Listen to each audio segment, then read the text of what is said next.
아멘. 오늘 본문의 말씀은 여호수아 말씀입니다.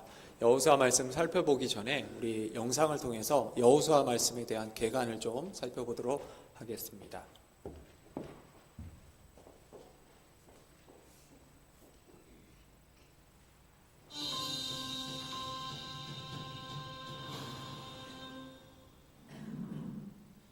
안녕하세요. 이번에는 여호수아서에 대해 살펴보겠습니다. 여호수아는 여호와께서 구원하신다는 뜻을 가지고 있습니다. 여호수아의 원래 이름은 구원이라는 뜻을 가진 호세아인데 모세가 이름을 바꾸어줍니다. 여호수아를 헬라어로 번역하면 예수가 됩니다. 구약의 예수가 바로 여호수아입니다. 여호수아는 그 이름대로 여호와께서 가나안 땅 정복을 성취해 주심으로써 이스라엘 백성들의 이집트로부터의 구원을 완성합니다. 창세기부터 신명기까지 5권의 책을 오경이라 부르는데 오경이 여호와의 약속의 책이라면 여호수아는 그 약속의 성취의 책입니다. 여호수아서는 여호와는 약속을 신실하게 지키시는 분임을 가르쳐 줍니다. 이렇듯 여호수아서는 오경과 밀접한 관련이 있습니다. 여호수아는 제2의 모세로 활약합니다. 모세가 홍해를 갈랐다면 여호수아는 요단강을 가릅니다. 6월절 문설주의 피로 장자들이 죽임을 면했다면 라합 집의 붉은 줄은 그 집안의 사람들을 살립니다. 12명의 정탐꾼 중 2명이 좋은 보고를 했다면 여호수아는 2명의 정탐꾼을 보내 좋은 보고를 받습니다. 모세는 이집트에서 민족을 이끌기 전 불타는 가시떨기 나무에서 여호와의 사자를 만났다면 여호수아는 가나안 정쟁을 시작하기 전에 여호와의 군대 장관을 만납니다. 모세는 출애굽 전에 6월절을 보내며 여호수아는 정복 전에 6월절 절기를 보냅니다. 모세는 열재앙과 하나님이 개인적으로 보여주신 3가지 기사를 합해 13가지 표징을 행하며 여호수아는 첫 정복 전에 여리고성을 총 13번 돕니다. 광야에서 백성들이 불순종했을 때 모세가 중보기도를 하듯 여호수아도 아이 전쟁에 실패 후 이스라엘을 위해 중보기도를 합니다. 오경의 여호와가 창조주이시기에 여호수아에서 여호와는 원하는 국가에게 땅을 줄 수 있는 권리가 있으신 것입니다. 여호수아서는 역사서에 속하며 역사적 사건들 속에서 여호와의 일하심을 보여주기 때문에 신학적 역사라고도 불립니다.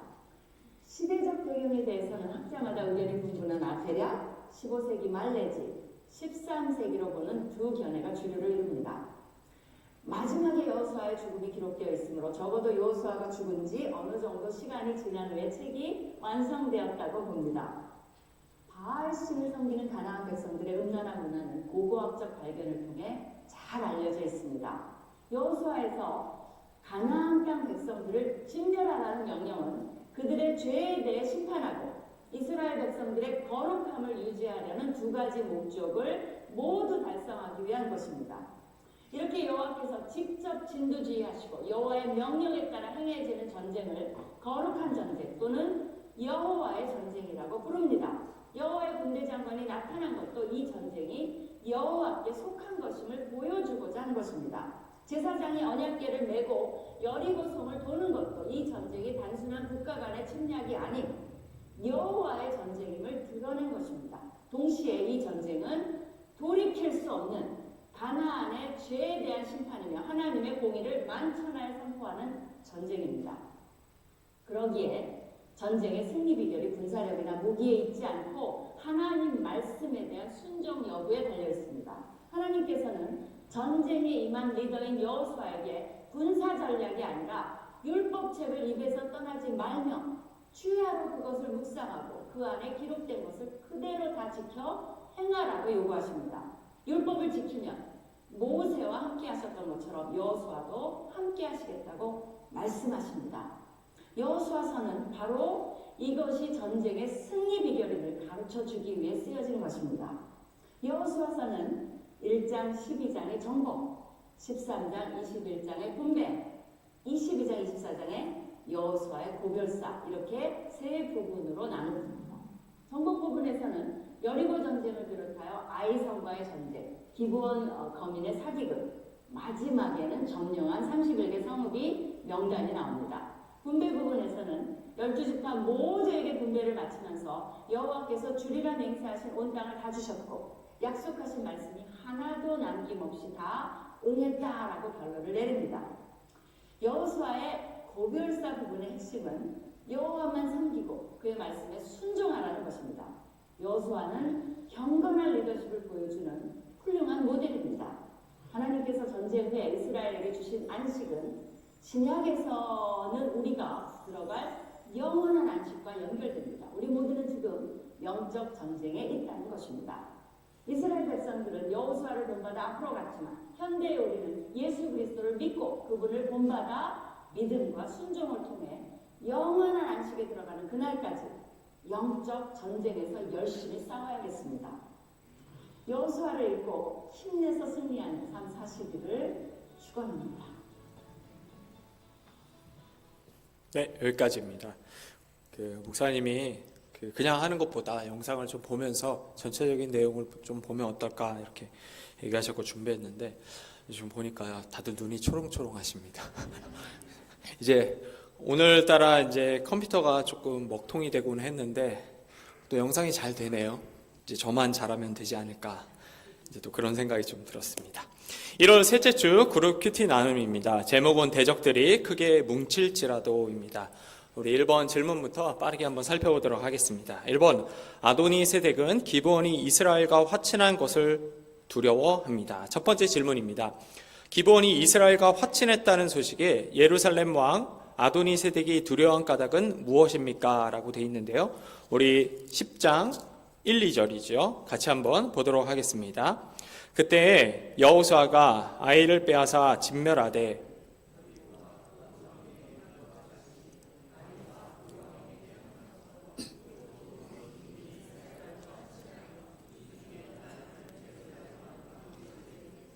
크게 두려워하였으니 이는 기브온은 왕도와 같은 큰 성임이요 아이보다 크고 그 사람들은 다 강함이라. 아멘. 기브온이 이스라엘과 화친했다는 소식에 예루살렘 왕 아도니세덱이 두려워한 까닭은 네 가지로 볼 수 있습니다. 첫 번째, 기브온은 당시의 중요한 도시였습니다. 두 번째로 왕이 다스리는 성읍, 다시요, 왕이 다스리는 성읍이라고 할 수 있고요. 세 번째로는 이스라엘이 정복했던 아이성보다 훨씬 더 컸다는 것. 그리고 마지막 하나는 거주민들이 모두 용맹스러운 전사들이었다고 할 수 있습니다. 첫 번째는 기브온이 중요한 도시였고, 두 번째는 왕이 다스리는 큰 성읍, 그리고 세 번째는 아이성보다 큰 성이었고, 마지막으로 모두 다 용맹스러운 전사였다고 볼 수 있습니다. 우리가 잘 알고 있는 것처럼 이스라엘은 요단강을 건너 서쪽으로 진행을 했습니다. 그리고 여리고성을 무너뜨렸고요. 그리고 아이성도 점령을 했습니다. 여기서 우리가 기억해야 될 사실이 하나가 있는데요. 그거는 이스라엘이 강력해서가 아니라는 거죠. 이스라엘은 하나님께서 선택하실 때 모든 열방 중에서 가장 보잘것없는 가장 약한 국가였다고 분명히 말씀하세요. 그래서 선택을 하셨고, 가나안 땅에 살던 모든 대부분의 족속들은 이스라엘보다 강하면 강하지 약하지 않았다는 겁니다. 우리가 그냥 성경을 읽을 때 이 부분을 자주 놓치는 것 같아요. 중요한 것은 가나안 땅에 있는 성들은 굉장히 강한 용사들이었다는 거죠. 그래서 가나안 땅에 있는 그 왕들은 이스라엘과 싸울 수도 있었고 이길 수도 있었습니다.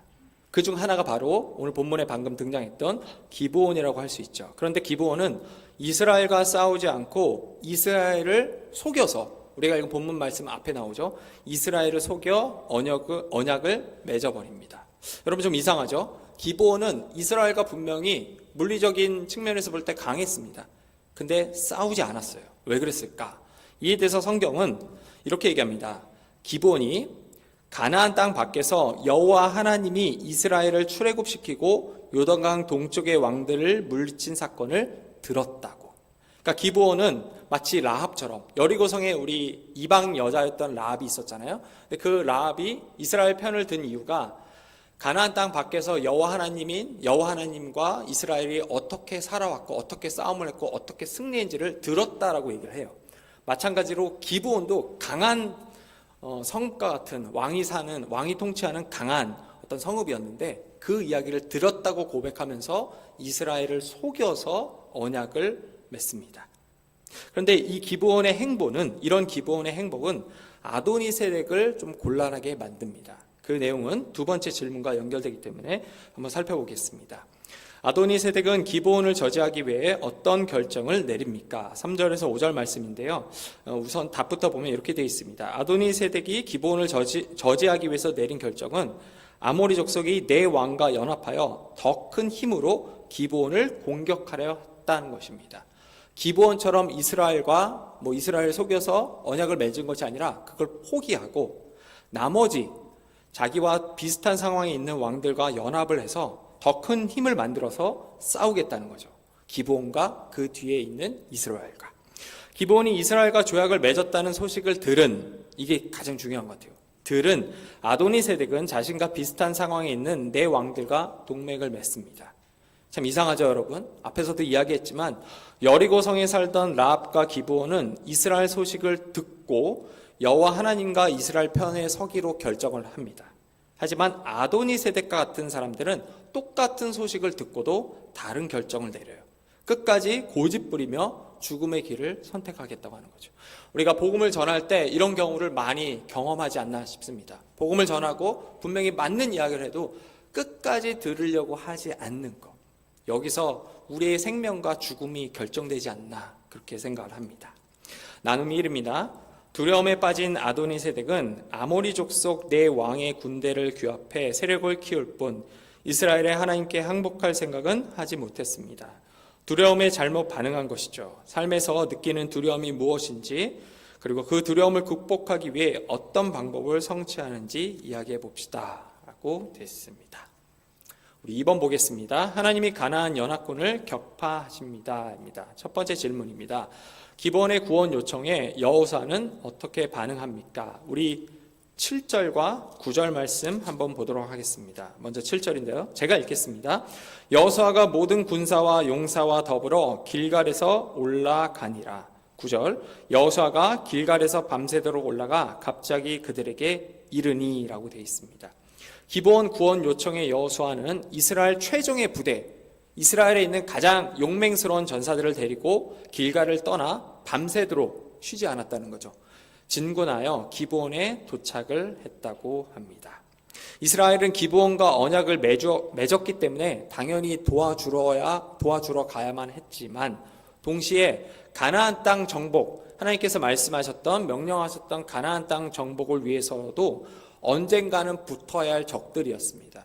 그래서 이스라엘은 언약뿐만 아니라 이 전쟁에 대해서 아주 진지한 자세로 임했다고 볼 수 있습니다. 우리 두 번째 질문입니다. 군대를 이끌고 기브온을 구하러 가는 여호수아에게 하나님은 어떻게 무엇이라고 말씀하셨습니까? 우리 8절 말씀인데요. 한번 같이 읽겠습니다. 시작. 그때 여호와께서 여호수아에게 이르시되 그들을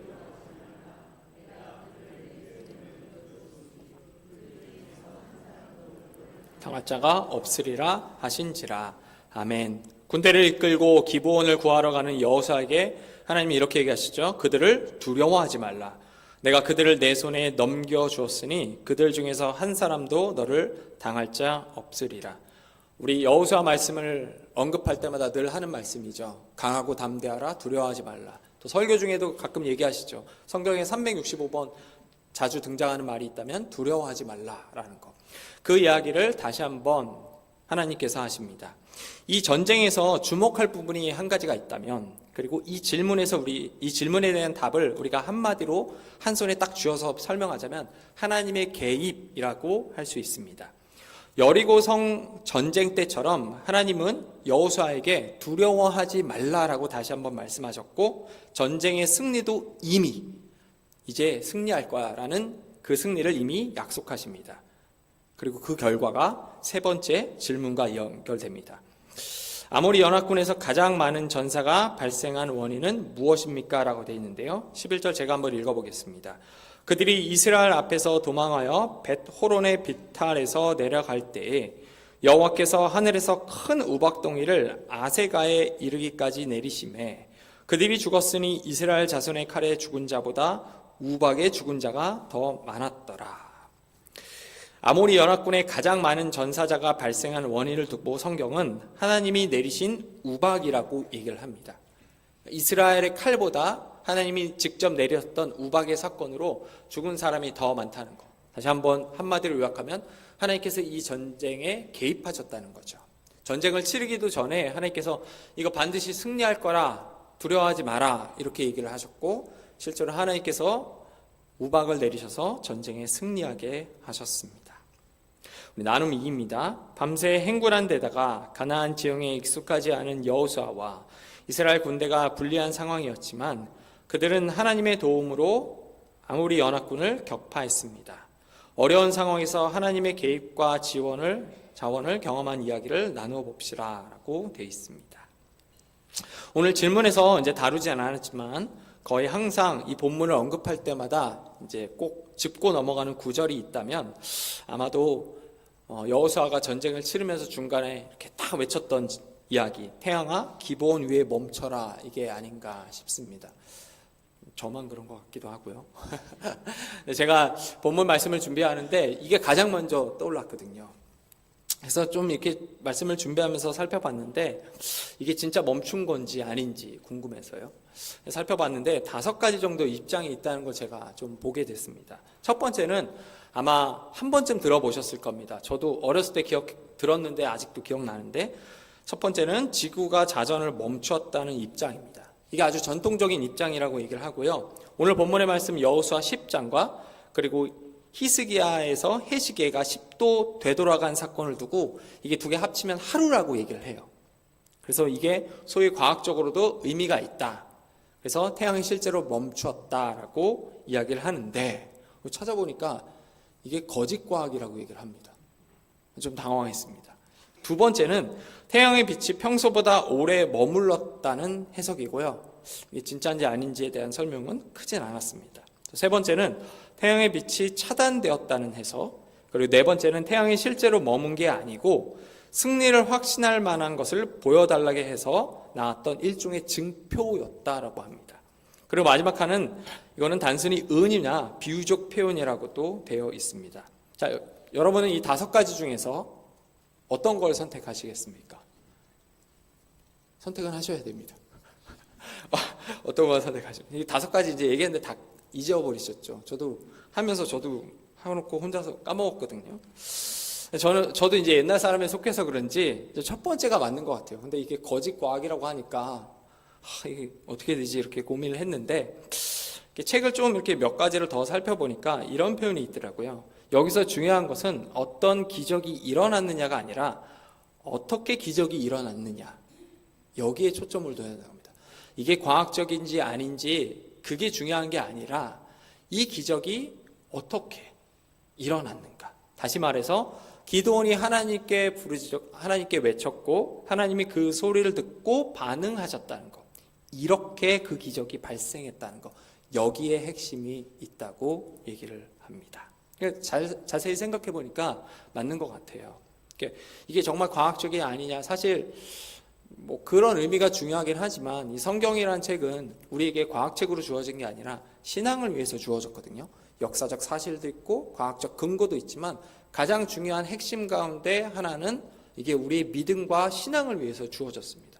그러면 사실 여부를 따지기 이전에 이게 어떻게 우리의 신앙에 도움이 되는가, 그걸 생각한다면 아무 문제가 되지 않는다고 생각합니다.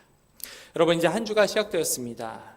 오늘 하나님이 우리에게 주신 여호사의 말씀처럼 첫 번째로 하나님의 약속을 굳게 믿고, 두 번째로 하나님께 날마다 물으면서 승리하는 한 주가 되길 주님의 이름으로 소망합니다.